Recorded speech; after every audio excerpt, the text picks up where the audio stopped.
আমরা বের হয়েছি 15ই নভেম্বর রাতে 12টায় শুরু করি। প্রথম আমরা 3 পার্বত্য শুরু করি। প্রথম বান্দরবান, রাঙামাটি, খাগড়াছড়ি, এরপর ফেনী, কুমিল্লা, ব্রাহ্মণবাড়িয়া, হবিগঞ্জ থেকে আমরা মৌলভীবাজার থেকে সিলেট থেকে সুনামগঞ্জ থেকে নেত্রকোনা, তারপরে ঢাকা বিভাগে আমরা প্রবেশ করি। ঢাকা বিভাগ শেষ করে আমরা গতকাল উত্তরবঙ্গে প্রবেশ করেছি সিরাজগঞ্জ থেকে বগুড়ার পর এখন আমরা আছি 25তম জায়গা গাইবান্ধা। আর আমাদের রাইডের মূল বিষয় হচ্ছে গ্লোবাল ওয়ার্মিং। আমরা জানি যে বর্তমান বিশ্বে গ্লোবাল ওয়ার্মিং খুবই উদ্বেগজনক একটা বিষয়, আর গ্লোবাল ওয়ার্মিংয়ের জন্য সবাই আমরা কষ্ট পাচ্ছি। আর এই রাইডটা যদি আমরা শেষ করতে পারি তাহলে আমরা এটা ফিলিস্তিনের নিপীড়িত জনগণকে উৎসর্গ করব। এছাড়া আমরা আরও প্ল্যাকার্ড নিয়ে এসেছি 75টার মতো বিভিন্ন ধরনের, যেগুলোতে আমরা বিভিন্ন ধরনের মেসেজ দিচ্ছি। যৌতুককে না বলুন, তারপর বাল্য বিবাহকে না বলুন, তারপরে কৃষি ট্রেনের ব্যবস্থা করুন, রেশনের ব্যবস্থা করুন গরিব মানুষদের জন্য দারিদ্র্যের তারতম্যের ভিত্তিতে। তারপর হচ্ছে প্লাস্টিককে না বলুন, পাটের দ্রব্য ইউজ করুন। আর আরেকটা বিষয় হচ্ছে উল্লেখযোগ্য যে আমরা প্রত্যেক জায়গায় একটা করে গাছ লাগাচ্ছি, যেটা আমরা প্রত্যেক জেলা শহরে বা নার্সারি পেলে ওদের থেকে নিয়ে লাগিয়ে দিচ্ছি। তো এটাই হচ্ছে আমাদের মেসেজ সবার কাছে, যে গাছ লাগান, পরিবেশ বাঁচান, সাইক্লিং করুন, কার্বনের পরিমাণটা কমান। অনেক ভালো লাগতেছে, 64 জেলা ভ্রমণ করতেছি, নিজের দেশটাকে ঘুরে দেখতেছি। তো সব সাইকেলিস্টের একটা স্বপ্ন 64 জেলা ঘুরে দেখবে।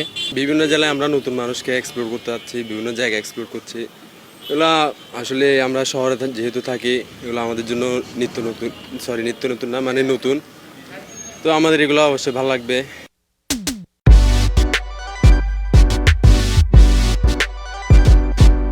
আমরা কক্সবাজার জেলা থেকে 2 জন বের হয়েছি প্রথমবারের মতো। আর আমরা 64 জেলা ভ্রমণ করতেছি সারা বাংলাদেশে।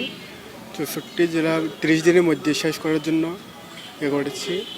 আর আমরা পরিবেশ নিয়ে সচেতনতা হওয়ার জন্য এই রাইডগুলো দিচ্ছি। ধন্যবাদ। কেমন লাগছে?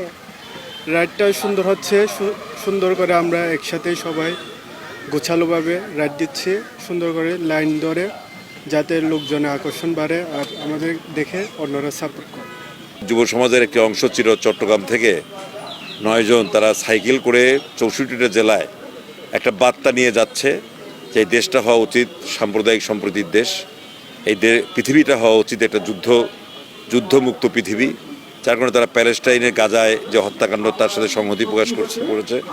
ইউক্রেন রাশিয়ার যুদ্ধ বন্ধ হওয়া উচিত, এবং দেশে দেশে যে যুদ্ধ এবং আমাদের দেশে বর্তমানে যে পরিস্থিতি, সাম্প্রদায়িক সম্প্রীতি, এটা যাতে বিনষ্ট না হয়। মুক্তিযুদ্ধের বাংলাদেশ, সেই বাংলাদেশে যাতে একটা পৃথিবীর মানচিত্রে মাথা উঁচু করে দাঁড়াতে পারে, এইরকম একটা বার্তা নিয়ে তারা নিজ উদ্যোগে সাইক্লিং যে গ্রুপ করেছে। এবং তারা এই সময়ে, এই দুঃসময়ে একটা যখন দেশ নিরাপদ নয়, যখন যুব সমাজ নিরাপদ নয়, তখন তাদের এই উদ্যোগ অবশ্যই একটা ইতিবাচক।